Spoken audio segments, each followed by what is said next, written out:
మనిషి తన జీవితంలో ధ్రువుని యొక్క వృత్తాంతాన్ని వినాలి.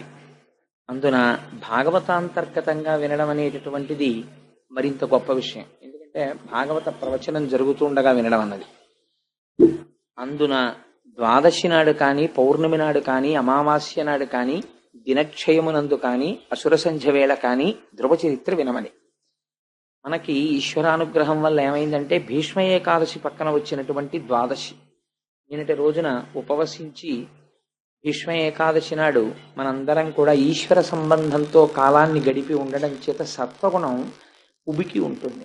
చేత ఈ కాలమునందు ధ్రువ చరిత్ర వినగలిగేటటువంటి భాగ్యం మనకి ఆ కృష్ణ పరమాత్మ కటాక్షించాడు. ఎన్ని జన్మల తర్వాత మనకి ఈ అదృష్టం కలిగిందో. నేను ఎందుచేత ఈ మాట అంటున్నానంటే, మామూలుగా చూసినప్పుడు ధ్రువోపాఖ్యానము తెలియని వాళ్ళు ఇక్కడ ఉన్నారు అని నేను అనుకోను. ఒకవేళ ఎవరైనా తెలియని వారు ఉండి ఉంటే ఏదో కొద్ది మంది ఉంటారు తప్ప, ధ్రువుడి కథ తెలియనటువంటి వాళ్ళు ఎక్కువ మంది ఉండరు. సుందరకాండ తెలియని వాళ్ళు ఎలా ఉండరో అలాగే ధ్రువోపాఖ్యానం, ప్రహ్లాదోపాఖ్యానం తెలియని వారు ఉండరు. అయినా కూడా ధ్రువోపాఖ్యానం మనకి తెలుసు అని మనం అనుకుంటాం, కానీ ఆ ధ్రువోపాఖ్యానంలో చాలా రహస్యాలు ఉన్నాయి. తెలుసుకోవలసినటువంటి విషయాల్ని అందులో నిక్షేపించారు. మీకు నేను ఒక మాట చెప్పాను.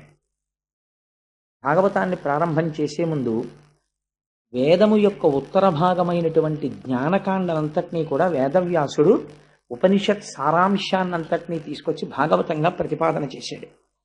భాగవతంగా ప్రతిపాదన చేసి ఉంటే అది కేవలము జ్ఞాన సంబంధమే, అది తత్వ సంబంధమే అయి ఉన్నది.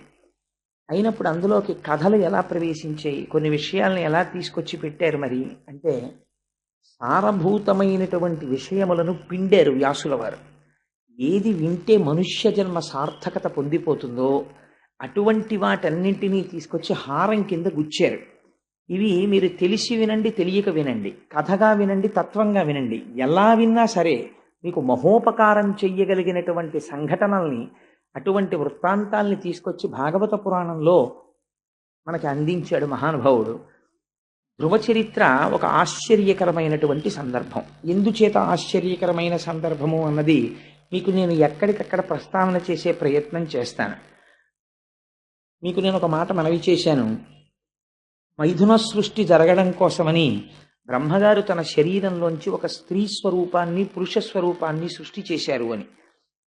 వారే స్వయంభవమనువు, శతరూప. స్వయంభవమనువు, శతరూప వారిద్దరూ కూడా ఉద్భవించిన తరువాత సృష్టి చెయ్యమని బ్రహ్మగారు ఆదేశించారు.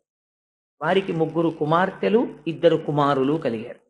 ఆ 3 కుమార్తెల పేర్లు నేను మొన్నటి రోజున చెప్పి ఉన్నాను. అకూతి, దేవహూతి, ప్రసూతి. కుమారులు ప్రియవ్రతుడు, ఉత్తానపాదుడు. ప్రియవ్రతుడి యొక్క వృత్తాంతం మనకి తర్వాత వస్తుంది. ఇవాళ మనం ఉత్తానపాదుడి గురించి మాట్లాడుకుంటున్నాం. ఆ ఉత్తానపాదుడికి 2 భార్యలు.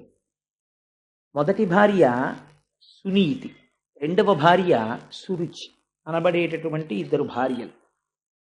ఆ 2 భార్యలతో ఉత్తానపాదుడు చాలా సంతోషంగా జీవితాన్ని గడుపుతున్నాడు. మీకు ధ్రువోపాఖ్యానంలో ఉన్న గమ్మత్తు ఏమిటంటే, మీకు ఆ పేర్లు వింటున్నప్పుడు ఏదో అనుమానం వస్తుంది. ఇది నిజంగా ఎక్కడో జరిగిన కథ, లేకపోతే ఏదైనా విషయాన్ని ఇందులో దాస్తున్నారా అన్న అనుమానం వస్తుంది. ఎందుచేత నేను ఈ మాట అంటున్నానంటే, ఆ పేరు పెట్టుకున్నవాడిని మీరు ఎక్కడైనా చూసారా? ఉత్తానపాదుడు అని పేరు పెట్టుకున్నవాడు, పైకి కాళ్ళు ఉన్నవాడు ఉత్తానపాదుడు అంటే.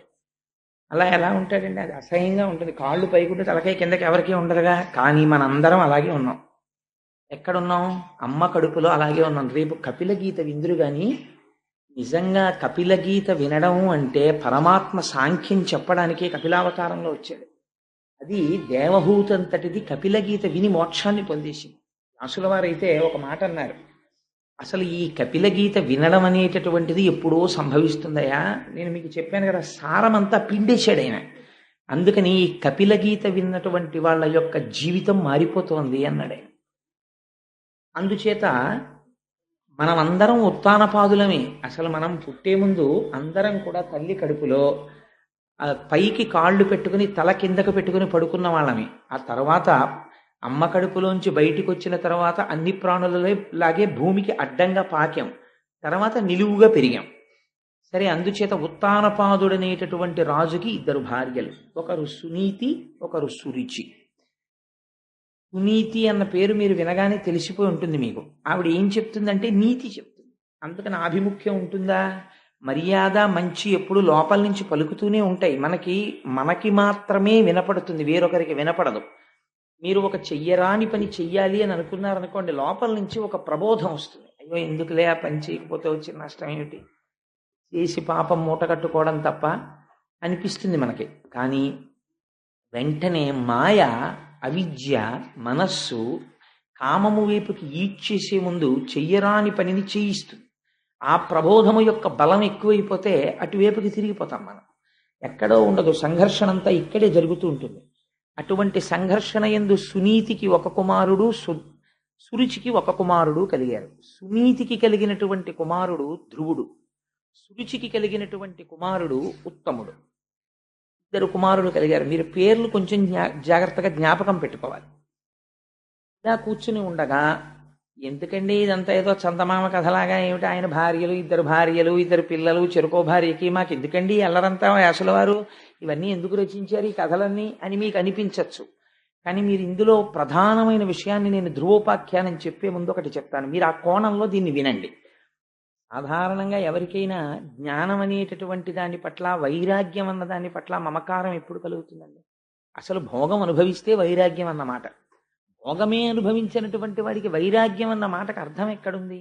పైగా పోని ఏదో కోపం వచ్చింది, కోపం వస్తే ఎటువైపు కడతాడు? కోపం వస్తే ఏదో ఇల్లు విడిచిపెట్టి పోతాడు, ఎక్కడికో అటు పోతానంటాడు, ఇటు పోతానంటాడు, అమ్మ మీద కోపం వచ్చింది, నాన్న మీద కోపం వచ్చింది అంటాడు. ఎవరి మీదో కోపంతో ఈశ్వరుడి పాదాలు అట్టుకుంటాననేవాడు ప్రపంచంలో ఉండడుగా. ఒకవేళ ఉన్నాడు అనుకోండి, అలా ఉన్నవాడికి నారదుడు ఎదురొచ్చి మాట్లాడగా, ఒకవేళ మాట్లాడాడు అనుకోండి, 5 ఏళ్ల వాడు తపస్సు చెయ్యలేడుగా, ఒకవేళ చేశాడు అనుకోండి, జన్మ జన్మాంతరములు తపస్సు చేసిన వాళ్ళకి దొరకనటువంటి శ్రీమన్నారాయణ దర్శనము అత్యంత దుర్లభమైనది దొరకదుగా, ఒకవేళ దొరికింది అనుకోండి, వాడు మోక్షాన్ని కోరకుండా ఇంకేదో కోరి శ్రీమన్నారాయణుడు వెళ్ళిపోయిన తర్వాత చేతులు పిసుక్కుని ఏడవడుగా. మరి ఇవన్నీ ఎలా జరిగాయి ధ్రువోపాఖ్యానంలో? ఎందుకు నడిపించారు వ్యాసుల వారు ఆ కథనం అంత గొప్పగా? ఈ రహస్యాన్ని మీరు ఇప్పుడు వినాలి. అది వింటే, ఆ కోణంలో వింటే ధ్రువోపాఖ్యానం ద్వాదశి నాడు వినమని ఎందుకు చెప్పారో మీకు అర్థమవుతుంది. సరే, ఆ సునీతి యొక్క కుమారుడు ధ్రువుడు, సురుచి యొక్క కుమారుడు ఉత్తముడు. రాజైనటువంటి ఉత్తానపాదుడికి భార్య అయినటువంటి సురుచి యందు ఉన్నటువంటి ప్రేమ సునీతి యందు లేదు. లేదా సునీతి యందు లోపల గౌరవం ఉన్నా సురుచికి లొంగిపోయిన వాడవడం చేత సునీతిని గౌరవించలేడు. సురుచి పట్ల ఉన్నటువంటి లొంగుబాటు అటువంటిది. అంటే మీరు దీన్ని కొంచెం జాగ్రత్తగా అర్థం చేసుకున్నారనుకోండి, ఎక్కడుంది అది? ఇక్కడే ఉంది. సునీతి కూడా ఇక్కడే ఉంది. సునీతి ఎప్పుడూ చెప్తుంటుంది, అలాంటి పని చేయకూడదు, విన్నావు కదా భాగవతం అంతా, రామాయణం చదువుకున్నావు కదా, పెద్దల మాటలు విన్నావు కదా, ఎందుకు పాడైపోతావు, ఇలాంటి పని చెయ్యకు, కక్కుర్తి పడకు. చూసేవాడు ఒకడు ఉన్నాడు, నిన్నను చూశారు కదా సత్యనారాయణ వ్రతంలో, అక్కడే కూర్చుంటాడు, చిత్రగుప్తుడు అని రాసేస్తుంటాడు. ఎందుకు వచ్చిన అల్లరి ఇదంతా మనకి? అందుకని వద్దా, పాపకర్మ చేయకంటుంది. కానీ మనం పుట్టిన దగ్గర నుంచి సురుచికి లొంగిపోవడం మనం అలవాటైపోయాం. సురుచికి లొంగడానికి అలవాటు పడిపోయిన మనం సునీతిని భార్యగా అంగీకరించలేం. అందుకని ఆవిడ మాటకి పెద్ద విలువ ఇవ్వం. అయినా ఆవిడ కూడా ఏమంటుంటుందంటే, నేను భార్యనే అని పాపం ఏదో చెప్పడానికని తెరదాకా వస్తుంది. సురుచి కళ్ళెర్ర చేసి చూస్తుంది. నీతి చెప్దాం అనుకుంటున్నావు అని. దీనికి లొంగిపోయి ఉన్నవాడు రాజు, అందుకని అసలు సునీతిని గౌరవించడు. కానీ ఇద్దరు భార్యలు, ఇద్దరూ ఎప్పుడూ జీవుడి వెంటే ఉంటారు, వాళ్ళిద్దరూ చిట్ట చివరి వరకు. సురుచికి లొంగినవాడు కావడం చేత సునీతి యందు ఆవిడ మాట వినే తత్వాన్ని రాజుకి లేదు. ఆవిడ్ని భార్యగా ఆదరించినవాడు కాడు. అంటే సురుచికి ఇచ్చినటువంటి స్థానం సునీతికి ఉత్తానపాదుడు ఇవ్వలేదు. కానీ భార్యలు కనుక ఇద్దరి యందు కుమారులు జన్మించారు. ఒకడు ఉత్తముడు, ఇంద్రియాలతో అనుభవించిన సుఖాలన్నీ ఉత్తమంగానే కనిపిస్తాయి, ఎవడికి అధమంగా కనిపించవు. అధమంగా కనిపించింది సుఖం అని ఎందుకంటాడు? అనుభవించిన ప్రతిదీ ఇది గ్రామ్య సుఖం అండి అని అన్నాడు అనుకోండి. ఏదైనా ఒక సుఖాన్ని అనుభవించి, సుఖంలో ఏముందండి, ఇది గ్రామ్య సుఖం, దీనికోసమా వెంపర్లాట అన్నాడు అనుకోండి, వాడు మారిపోయాడు అంతే. వాడి వైరాగ్యం వచ్చింది. వైరాగ్యం అన్న మాట చాలా తేలికగా వాడుతుంటారు సమాజంలో. ఆయనకి చాలా వైరాగ్యం వచ్చిందండి, మహానుభావుడు అలా ఉంటాడు అంటారు. పుట్టిది వైరాగ్యం అన్న మాట అలా ఏం ఉండదు. వైరాగ్యం వస్తే ఎలా వస్తుందో తెలుసా అండి? It does not come like drop by drop, it comes like flood అంటారు రామకృష్ణ పరమహంస. అది వస్తే వరదలా వస్తుంది, అంతేకాని చుక్క చుక్క చుక్క చుక్క రాదు. వైరాగ్యం వచ్చినటువంటి వాడు వైరాగ్యము కలగగానే 12 గంటలకి వైరాగ్యం కలిగితే 12 గంటల 1వ నిమిషం నుంచి మారిపోతాడు. వైరాగ్యం పైన కట్టుకున్న బట్టల్ని బట్టి తెలియదు, లోపల స్థితిని బట్టి తెలుస్తుంది వైరాగ్యం. కాబట్టి నిన్నను చూడండి, తత్వవిధానంద సరస్వతి మహారాజు వచ్చారు, అనుగ్రహ భాషణం చేస్తూ. వారి స్థితి ఏమిటో తెలుసా అండి? వారు కెమిస్ట్రీలో పిహెచ్డి, కృష్ణ యజుర్వేదంలో సైన్స్ అన్న సబ్జెక్టు మీద పిహెచ్డి. వారు రాణి నరసింహశాస్త్రి గారి కొడుకు. వేదాంతముల యందు వారికి ప్రవేశం ఉంది. వారు ఉపనిషత్తులన్నీ చదివారు, వేదాలన్నీ చదివారు, పురాణాలన్నీ చదివారు. ఇవాళ ఆత్మతత్వమునందు నిలబడిపోయినటువంటి మహాపురుషుడు, అంత నిరాడంబరుడు. ఎవరింటికైనా పలహారం చేయడానికి వచ్చారనుకోండి, ఇలా తెరేస్తే ఒప్పుకోరైనా. బ్రహ్మము తింటోంది, బ్రహ్మమును తింటోంది, నాతో పాటు తింటున్న వాళ్ళందరూ కూడా బ్రహ్మము తింటోంది, దానికి తెర ఎందుకని అడుగుతారు. అందరికీ పెట్టారండి అని అడుగుతారు, అందరూ తిన్నారా అండి అని తాను కూడా అందరితో పాటు కూర్చుని తింటారు. అందరికీ అన్ని ప్రశ్నలకి జవాబులు చెప్తారు. ఎంత శుద్ధమైన నవ్వు నవ్వుతారంటే, నాకు ఆయన నవ్వు చూస్తే సుందరకాండలో సీతమ్మ తల్లి నవ్వు గుర్తొస్తుంది. అంతటి వారు నిన్ననొచ్చి అనుగ్రహ భాషణం చేయడానికి అక్కడ కూర్చుని, మీరు మర్యాద చూడండి. మనం విష్ణు సహస్రనామ స్తోత్రం చేసుకుంటున్నాం, ఆయన ఒక మాట అనొచ్చు, ఏమండి నేను అనుగ్రహ భాషణం చేసి వెళ్ళిపోయాక మీరు చేసుకుందరు కానీ పారాయణ. అయ్యో చేసుకోండి అన్నారు. అప్పటి వరకు అలా కూర్చుని, స్వామి మీరు అనుగ్రహ భాషణం చేయండి అంటే, వారి గురించి నేను చెప్పి ఉన్నాను అన్నాను, అంతే, నేనేం చెప్పలేదు నిన్న. ఆయన అన్నారు, కాలములో వచ్చి కాలములో వెళ్ళిపోయేవి మిగిలినవన్నీ 2 మాత్రం సత్యాలు. ఒకటి, నేను దయానంద సరస్వతి మహారాజు శిష్యుణ్ణి, నన్ను తత్వవిధానంద సరస్వతి స్వామి అంటారు. ఆయన వైరాగ్యం చెప్పడానికి ఆ 2 మాటలు చాలు. ఈ జీవుడు పిహెచ్డీలు ఇవి నా వెంట వచ్చేవి కావు, కానీ నా స్వస్వరూపమును నాకు భాషింపచేసిన గురువు ఎవరో అది సత్యం. ఆ గురువు వలన తెలుసుకున్న జ్ఞానము చేత ఈ శరీరమునకు పెట్టబడిన పేరు వదిలి తత్వమును తెలుసుకున్న తర్వాత నేను పొందిన స్థితి సత్యం. ఈ 2 సత్యాలు, మిగిలినవి కాలములో వెళ్ళిపోయేవి, వాటి గురించి ప్రమేయం. ఒక గొప్ప మాట అండి. ఎంత వైరాగ్యమన్న సముద్రంలోంచి పుట్టుకొచ్చిన ఆణిముత్యాల ఆ మాటలు, దాన్ని అనుగ్రహ భాషణం అని పిలుస్తారు. అలా లోపల వడపోత పోయగలిగిన ధీరుడైన వాడు మాట్లాడతాడే, అందుకే జ్ఞానిని ధీరాహ అని పిలుస్తారు. అందుకే నేనన్నా వారి దర్శనం సుఖబ్రహ్మ దర్శనం అని. అంత గొప్ప మాటలు చూడండి ఆ మాటలు. సో వైరాగ్యం అనేటటువంటిది చుక్క చుక్క చుక్క చుక్క చుక్క రాదు, వస్తే వరద కింద వస్తుంది అంతే, మనిషిని మార్పు తీసుకురావడానికి. అయితే మాకు ఎప్పటికీ రాదా అండి అని అనుకోక్కర్లేదు. అది ఇప్పుడు వస్తుంది అంటే ఈశ్వరానుగ్రహం, శ్రవణం జరుగుతుండాలి. అలా విగ్రహాన్ని మీరు నల్లరాతిని తీసుకెళ్లి శిల్పి దగ్గర పెట్టి, అయ్యా రేపు పొద్దుటికి వెంకటేశ్వర స్వామి వారు తయారవ్వాలండి అంటే శిల్పి అయ్యో 3 నెలలు పడుతుందండి అంటాడు. అంతేకాని పెద్ద చుట్టట్టుకొచ్చి ఢామ్ ఢామ్ కొట్టేయడు.